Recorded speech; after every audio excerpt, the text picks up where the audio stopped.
then Sherrilyn. New to me, these members. Cindy Benavides isn't here from LULAC, but when she arrives, we can bring her up. So if you don't mind, for optics purposes, if you can just kind of equally kind of come on, couple people, come on over here, Mel. So you're well seen and represented. Thank you very much.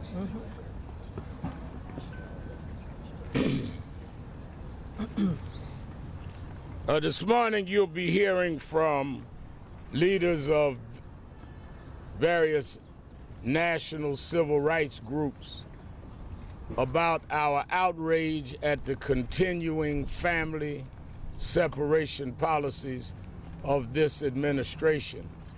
And we are collectively calling on President Trump and this Congress to end today this policy that is reminiscent of the worst policies of family separation that we've seen in history. It's not about comparison. It's about the same spirit of dehumanizing children and being insensitive to the long-standing and lifelong abuses they will suffer psychologically and materially because their parents sought freedom in another land where many of them have said that they have left their land fleeing oppression and fleeing being exploited, only to come here and face the unbelievable nightmare of having their children snatched from their very arms. This has been exacerbated by a Sunday school teacher who is now the Attorney General, distorting and perverting the scriptures to try and use that to cover very wicked and insidious public policy. It is also by a president that continues to falsely say that this is a law that his opposing party put in, when there is no law that requires separation of families. We are saying that there should be proper immigration, but there is nothing proper about taking children from their parents. There's nothing moral or even acceptable of hearing children crying and screaming for their daddies and their mommies in the land that calls itself the land of the free and the home of the brave. There's also the civil rights element. I do not believe that President Trump would implement this at the Canadian border and do this to white children. There is the inference here that because these are children of color, that there's a different policy for them, and that he is playing hardball with the futures of these young people, but also with the image of the United States worldwide. This bigoted and insensitive policy should end today. As he comes to meet with the Congress, he ought to meet and immediately release this policy of children being able to reconcile with their families. There is no reason to continue to ignore the outcry of people all over the world. He has an opportunity to make it right. There's no way you can get a right out of a wrong. The premise is wrong, and the premise is this snatching babies from their parents.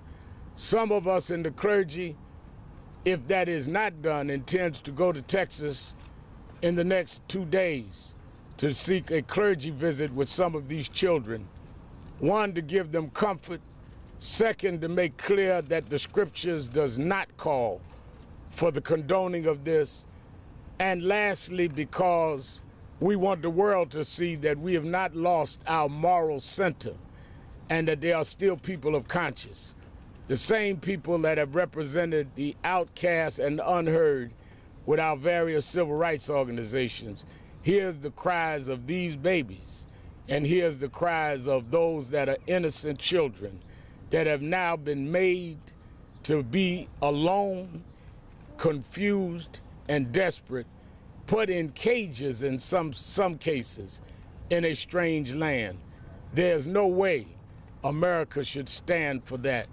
So as we make our statements today, we don't make them as Democrats or Republicans.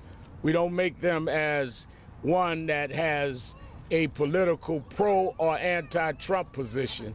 This is a moral plea from civil rights leaders saying that no matter what side of the aisle you're on, you should do what is right. America should represent what is right and great and not what is disgraceful, insidious, and try to use misinterpreted biblical verses to try and justify it. We will hear now from Janet Murguía, who is the head of Unidos. Congressman Soto. Oh, wait a minute. The congressman is here. He made a grand entrance. So let's hear from Congressman Darren Soto, who's of the Civil Rights Task Force in Congress. Congressman. Thank you, Reverend Sharpton, for your inspiring words. Back in Central Florida as we speak, Alejandra Juarez, a wife of a Marine veteran, faces a deportation hearing. She helped raise their 2 daughters as her husband fought in Iraq, fought in Northern Africa and other war zones. Yet today, the same federal government that her husband fought for, the same country that he sought to defend, now seeks to deport her. But she's not alone. In the United States, under the Trump administration, separating families is now official policy when it comes to immigration. What kind of nightmare has it become when that becomes official policy in a country that's supposed to be the beacon of human rights and freedom throughout the United States? DHS has officially reported over 2,000 children have been split from their parents. But the estimates are closer to 11,500, with some senior Trump officials estimating it could rise as high as 30,000 kids by August. 100 detention centers located in 17 states have been set up to implement this cruel plot. They are resettled by HHS without appropriate welfare agents or held in ICE facilities. Last year, let me remind you, HHS lost track of nearly 5,000 children, and now they're doubling down with this policy. As a former family law attorney and state legislator, I've seen firsthand the damaging effects that children being separated from their parents can have. Lifelong trauma. Majority of these families are fleeing life-threatening domestic abuse, gang violence, oppressive governments in their home country. And the administration's policies are inflicting additional trauma to innocent children's lives. But let me ask you, how does a child know how to argue their political asylum case in court? How does a child sitting in something that's no more than a glorified jail cell speak up for their rights? The United Nations, an organization that we helped create and help fund, has condemned the United States for this policy, calling it a violation of children's rights and international law. While the president's political move is to blame Democrats, which doesn't even warrant or merit a response, the truth is he has the power to reverse a policy that never existed under President Obama and never existed under George Bush's administration. So, Mr. President, we ask you, stop tearing apart families and holding these kids hostage to build your medieval wall. And to Homeland Security Secretary Nielsen, do the right thing or resign. Thank you to all the social justice leaders joining me today. It's an honor to host you here at the Capitol. And next, I'd like to introduce Janet Murguía of Unidos US. Thank you for joining us. Thanks, Congressman. Thank you, Reverend Sharpton, and thanks to all these distinguished civil rights leaders nationally in our country. Today we are here because we understand that civil rights means human rights. We're seeing that played out today on the border as we see these families seeking refuge, seeking asylum, and seeing their children separated from them. We're here to state very clearly that this policy of separating families is one that has been created by President Trump and Attorney General Sessions. It is immoral, it is inhumane, and it is un-American, and they, President Trump and Attorney General Sessions, have the power to end it today. We hope that as he comes up to Congress, he hears not only the fact that the broad majority of the American public oppose this policy of separating families, but now his own party is opposing this policy. We want him to end it. We understand as a Latino community and as someone who leads the largest Hispanic civil rights and advocacy organization in the country that this is not just a standalone action we're seeing here. This is really actually something that we're seeing played out from day one that the president announced his campaign. From day one, he called us criminals. He's called us rapists. He's also called us animals. He's tried to equate the millions of Latinos and Hispanics and immigrants in this country with the worst of the worst. He's disparaged our Hispanic judges. He has pardoned a sheriff in Maricopa County who was seen and convicted as violating our laws, and he has disregarded and disrespected our fellow American citizens in Puerto Rico. We are demanding that this administration end this cruel policy of separating families today. Para nosotros, queremos comunicar que esta política de apartar y separar los niños de sus padres es algo cruel y inmoral. Y el presidente tiene el poder de parar esta política hoy mismo. Lo debe de hacer. I'm so pleased to be joined by so many distinguished leaders. I'd now like to ask the President and CEO of the National Urban League, Marc Morial, to join. Thank you. Thank you very much. Thank you, Janet. Thank you, Representative Soto. Thank you, Reverend Sharpton. Give me your tired, your poor, your huddled masses yearning to breathe free. This action by the President and the Attorney General is morally reprehensible, and I cannot find words that are adequate to describe how un-American, how inconsistent with our values, and how obnoxious this action is. Our beautiful, precious young children, if you are a mother, a father, a grandmother, grandfather, aunt, or uncle, how can you countenance for 1 second the idea that children are torn from the arms of their mother, herded into a room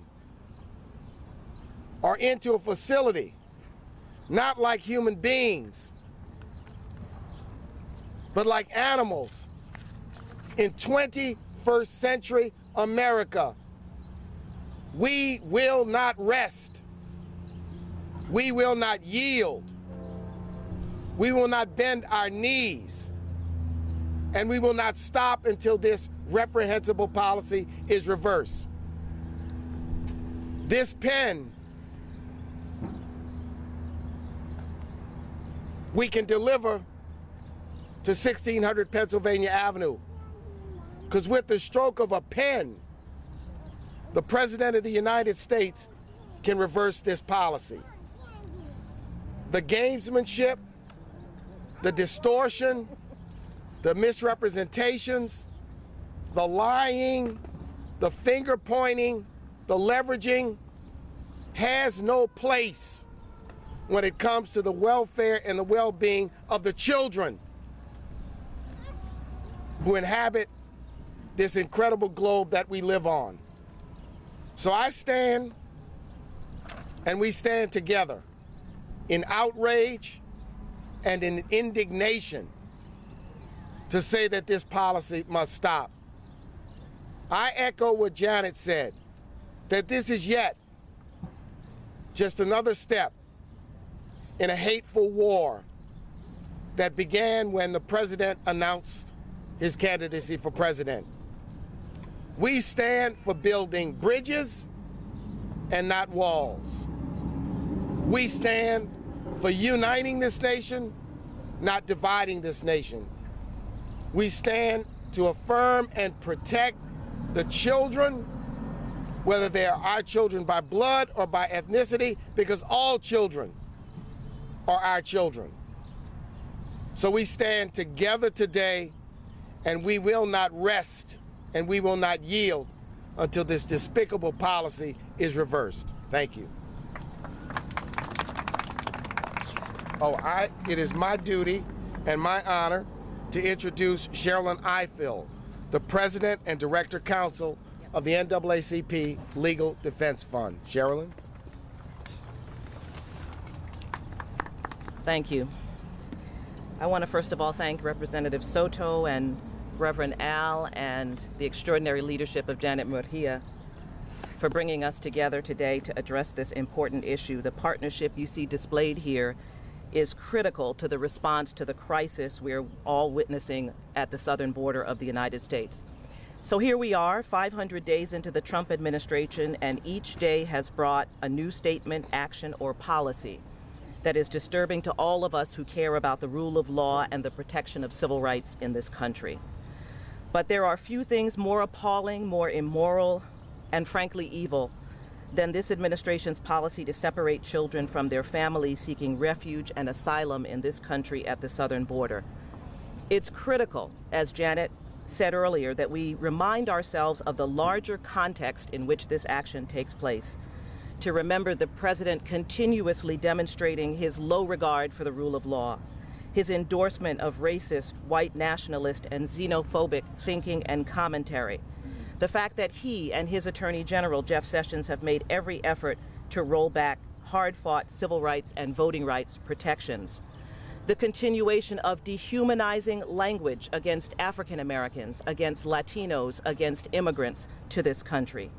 Each of this administration's actions must be placed in that context, and it's our job as civil rights leaders to remind the public of the divisive and discriminatory worldview that is behind everything the administration has done, and this despicable policy is no different.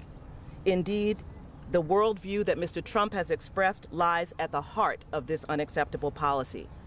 The Trump administration is taking very specific steps to neutralize the power of people of color based on a worldview that is hostile to the equal treatment of African Americans, Latinos, and other minorities under the law. The good news is that the fight is not over.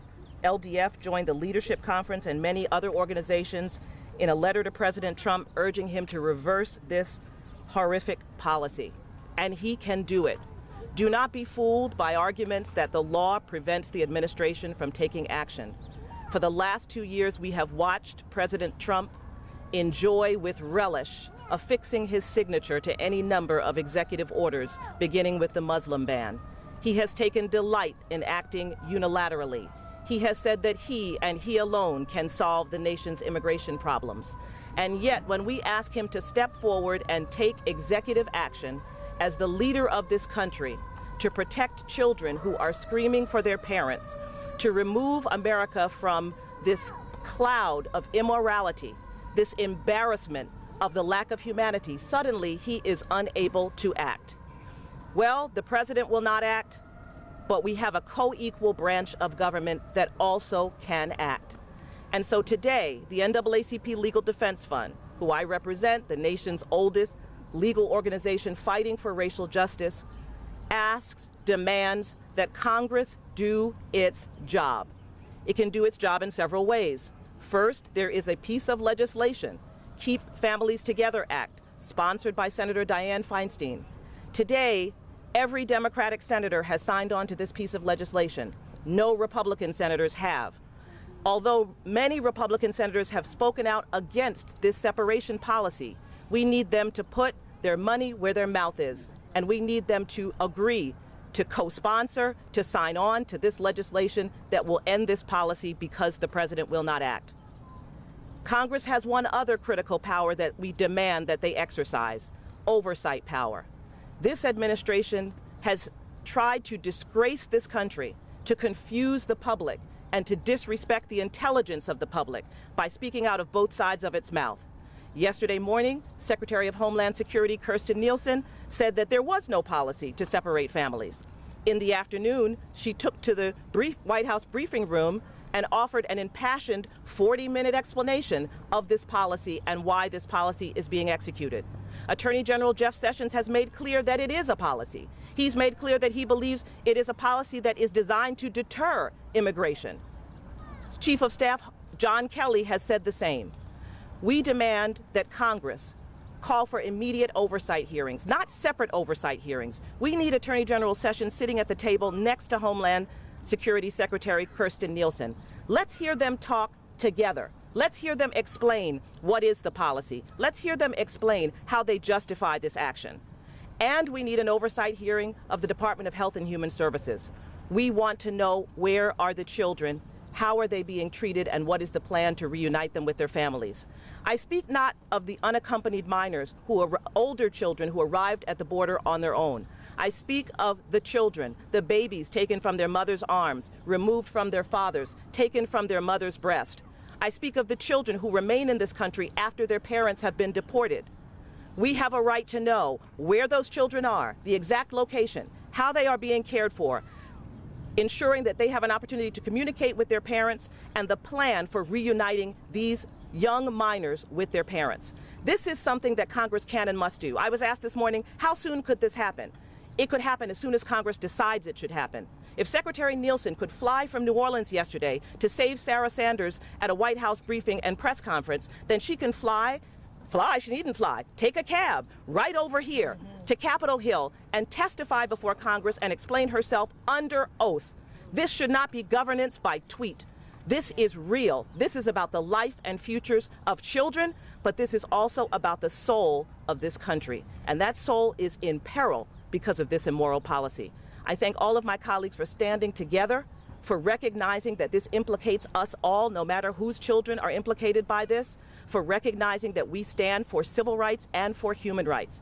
And it is time for every member of the public to take a stand, to call their congressperson and tell them you expect them to do their job. Thank you. Thank you.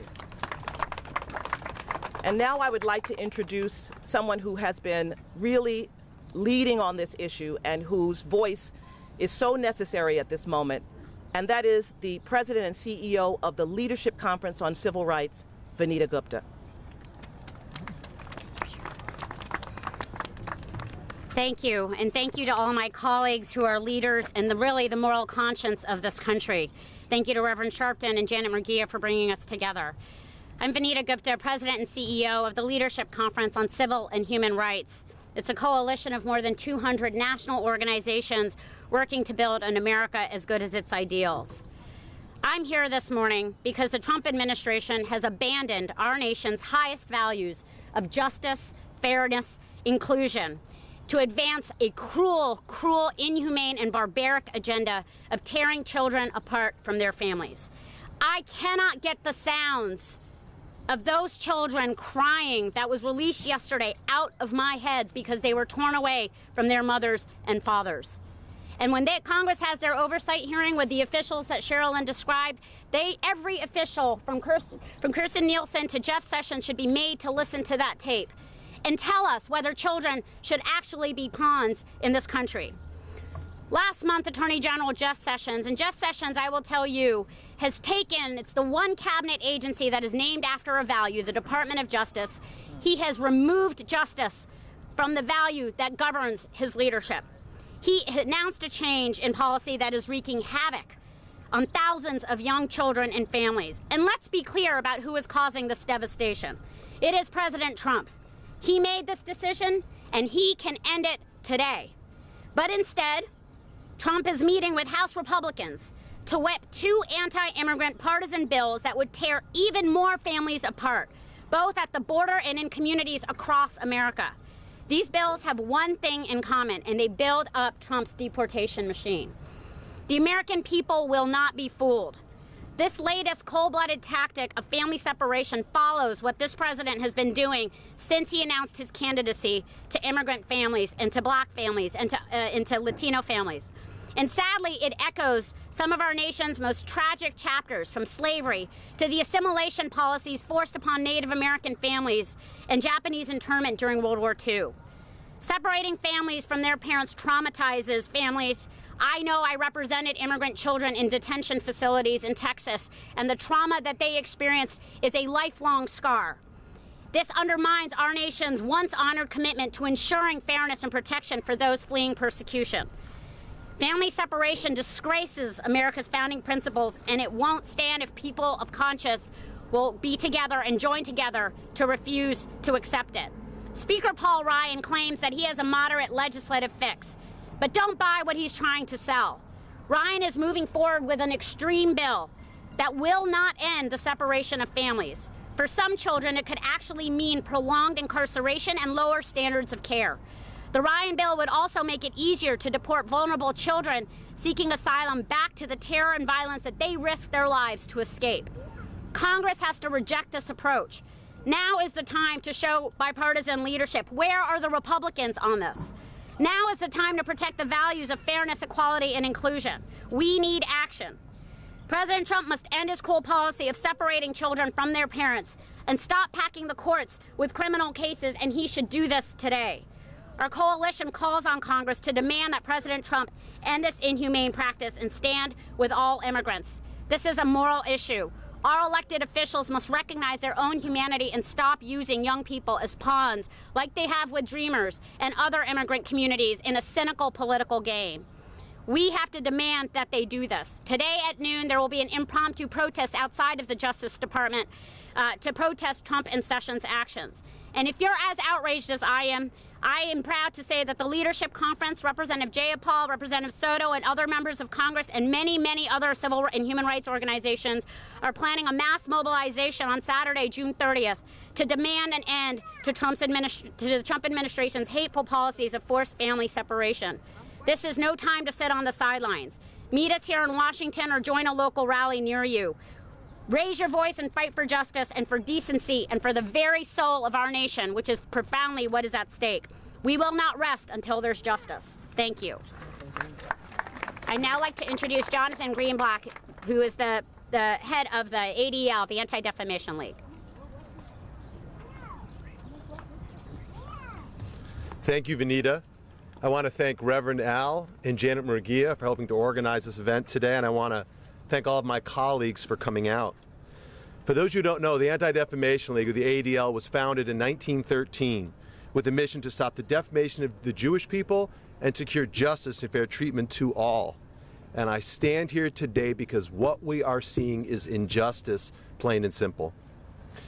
The separation of children from their parents, as my colleagues have said, is amoral. It is wrong. Unfortunately, it is all too familiar.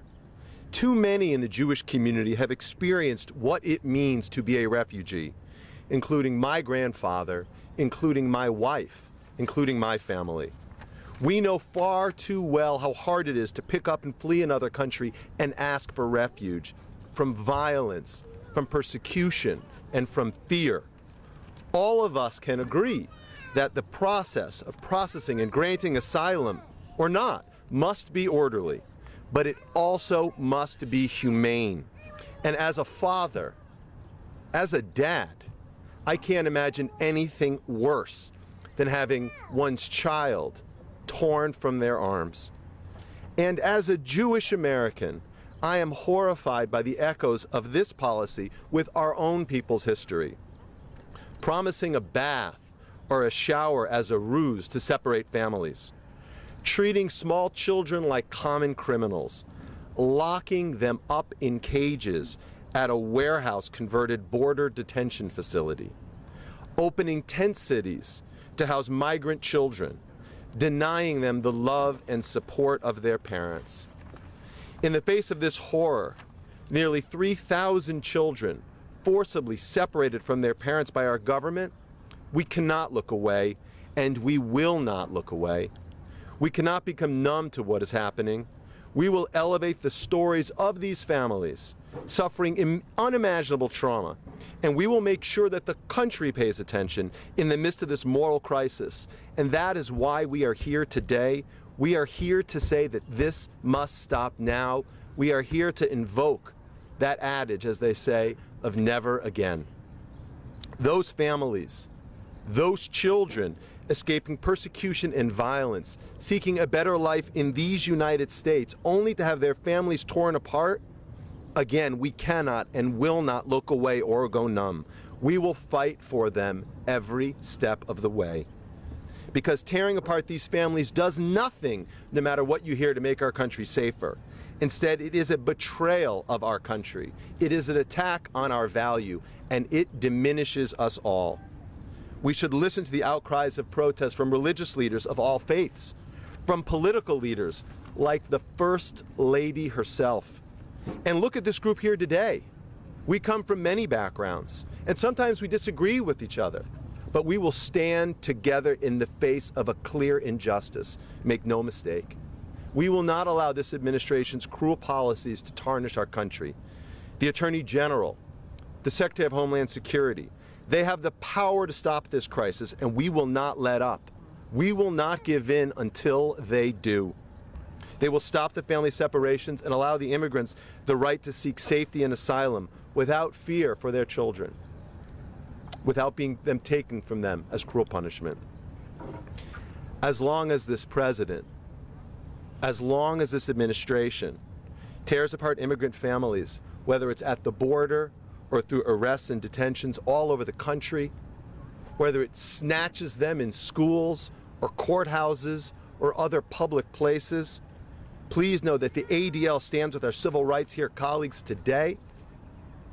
We stand with these immigrant families here today, and we stand with these children now and forever, because we will never stop fighting for our shared values of fairness and equality, and for our vision of America as a nation that believes in and strives for justice and fair treatment to all. Sure. Now, if I might, let me introduce Congressman Jan Schakowsky from Illinois. How you doing? I am so proud to be here today with all these stalwarts who are standing up against the unspeakable cruelty that we're seeing. What do you call a country that institutionalizes child abuse? Sadly, today you call that country the United States of America.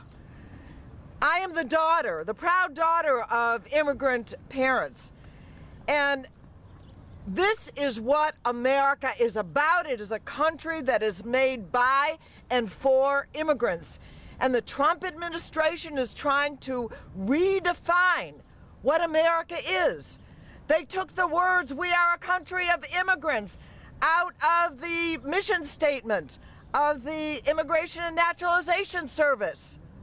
They want to say we are not an immigrant country, but they cannot, and they will not. And Americans' jaws are dropping. Their hearts are breaking as they hear the voices of children yelling, "Daddy, Daddy." When they see a 2-year-old standing there screaming, those images that are coming to us. So we call on President Trump, who lies about whose responsibility it is. It is his. It is the Attorney General of the United States, Jeff Sessions, and we say stop it, because you can. And let's have families reunited now. Thank you. Sindy Benavides from LULAC.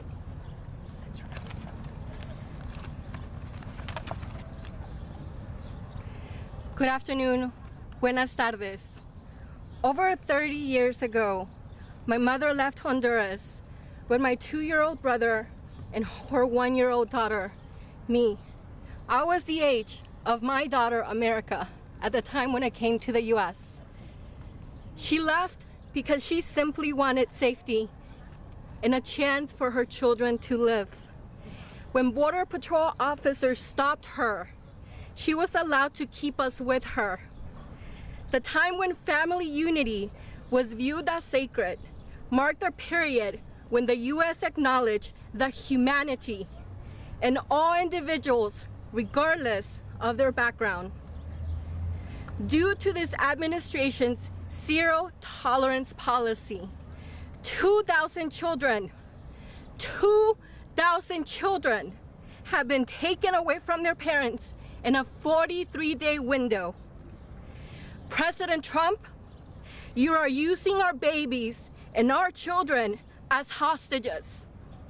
This policy violates multiple international recognized human rights and creates deep emotional harm and trauma to these families.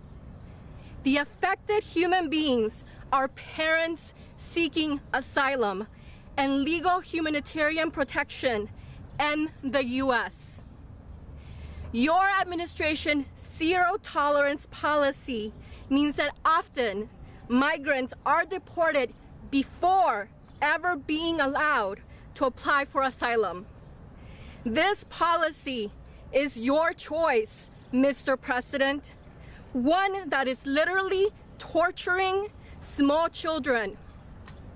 President Trump, you can stop separating families by rescinding it now.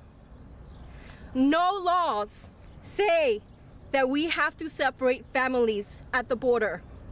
No laws say that we have to have zero tolerance for people who are fleeing violence and death. The Refugee Act of 1980 does say that the Attorney General shall establish a procedure for migrants to apply for asylum, irrespective of their status. Further, insofar as all of us are global citizens, we subscribe to a set of rights that transcends borders, human rights.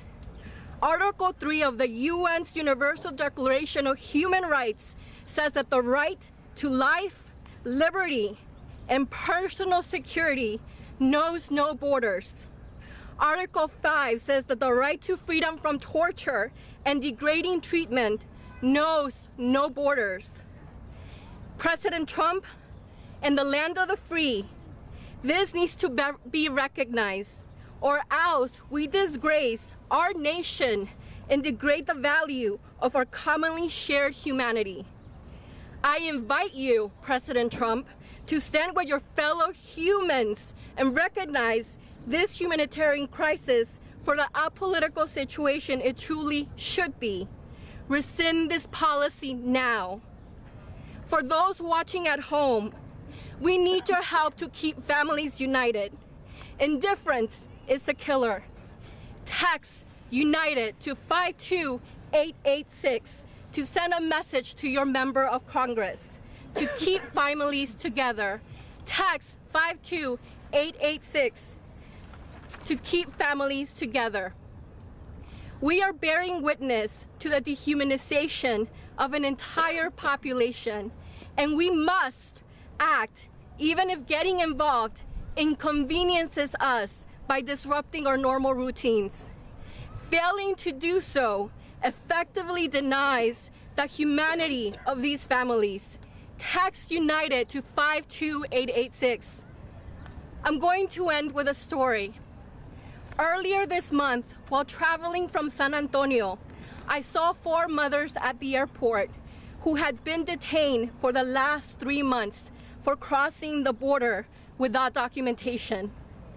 Instead of seeing 4 broken and helpless individuals who had been ripped from their children and their only reason for living, I saw 4 mothers smiling with their children in hand. Never mind that they had only the simple clothes that they wore and recyclable yellow bags to hold all that they carried. They had each other, they had their children, and they were safe from untold violence and cruelty that they fled.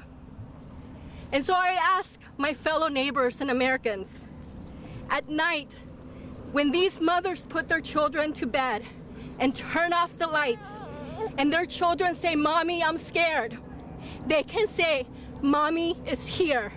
Thank you.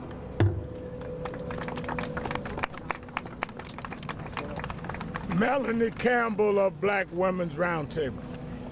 Thank you, Reverend Sharpton, Janet, and all of my colleagues here today. I will be brief, as this is a cool day. The unjust White House policy to separate 2,000 children from their parents at the Mexican border who are fleeing for their lives, seeking asylum from violence and persecution in their home countries is tantamount to government-sanctioned child abuse. This administration is using babies, and there are babies, all of our babies, as pawns to build a wall on the border and using quote-unquote rule of law as their excuse to commit these inhumane atrocities. I say, and we say, shame on President Trump and shame on the GOP congressional leadership for choosing partisan gain over human rights and compassion for the least of these God's children that are being traumatized and ripped apart from their mothers and fathers. We all have to ask ourselves this question: what kind of nation are we becoming? If we continue to allow babies, little girls and boys, to be put in cages and left alone, unnurtured, wailing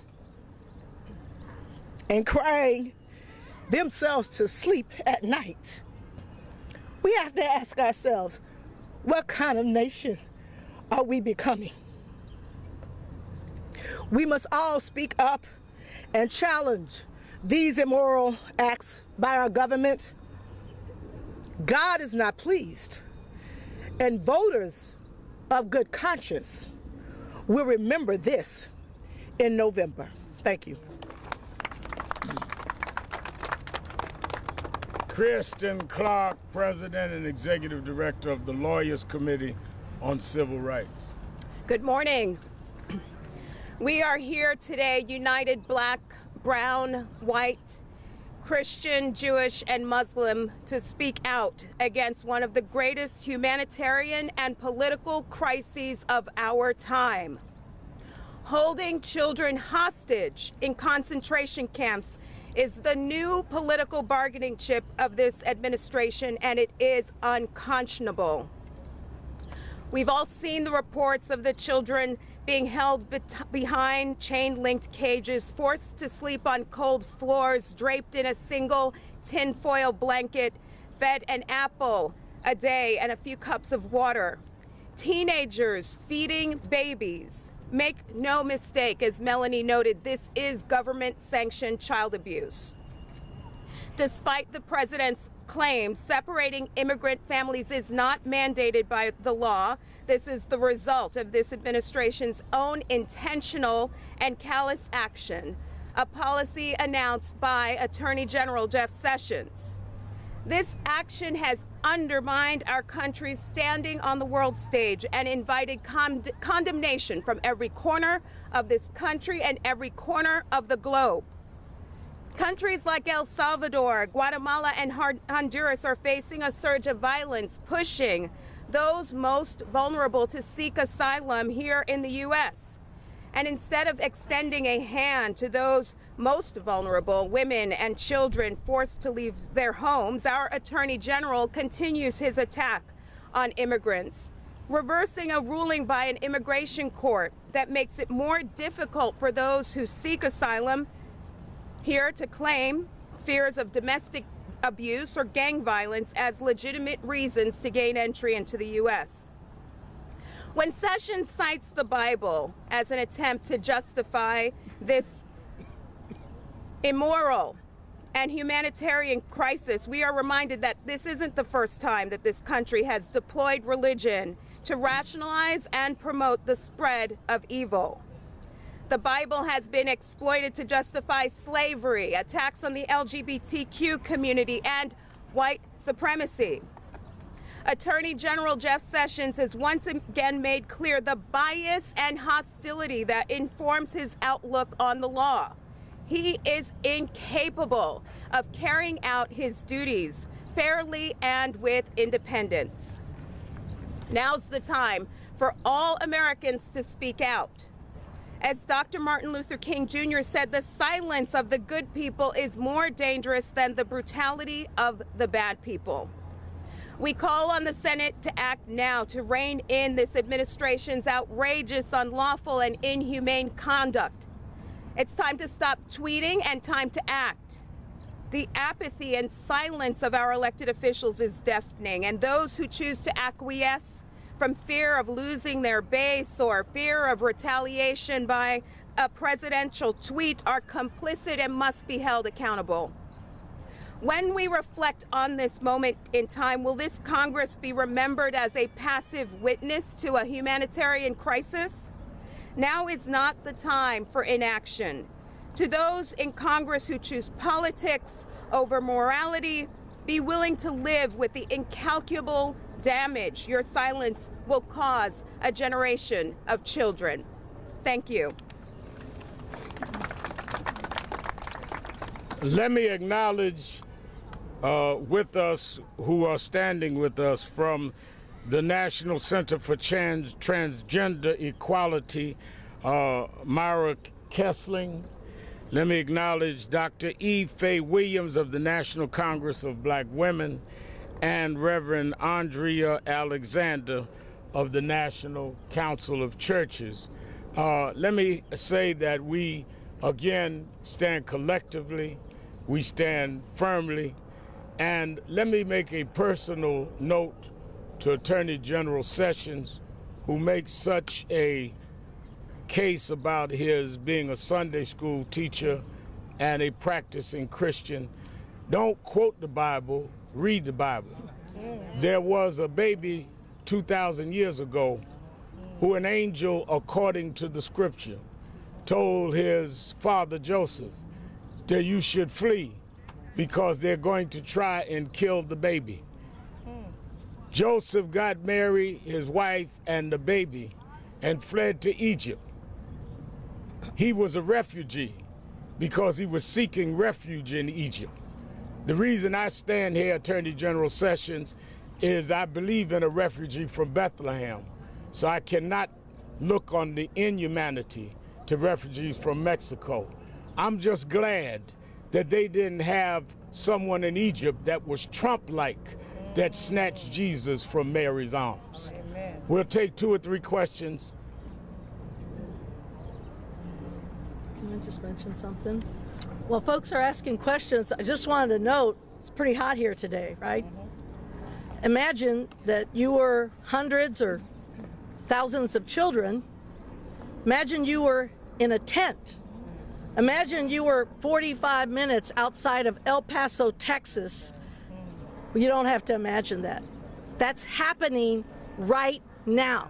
There is a tent city, and apparently, according to this administration, more to come. That's the reality that we're living in today, and it is a reality that we can stop this. This is within the power of Attorney General Sessions and Donald Trump. Despite their intentions to sow confusion and despite their outright lies about who's responsible, they are responsible, they are accountable, they own this policy, and President Trump and Attorney General Sessions have the power to end it. It is a disgrace and a shame that we would be housing children in tent cities out in the desert.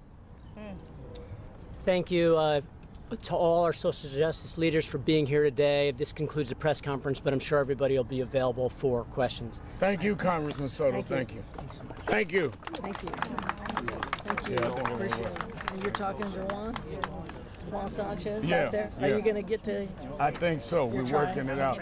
Part of the problem has been the weather down there. They're saying that for the next few days might have torrential rain, but we're going to try to do it. I'll let you know. Yeah, no problem. Thank you.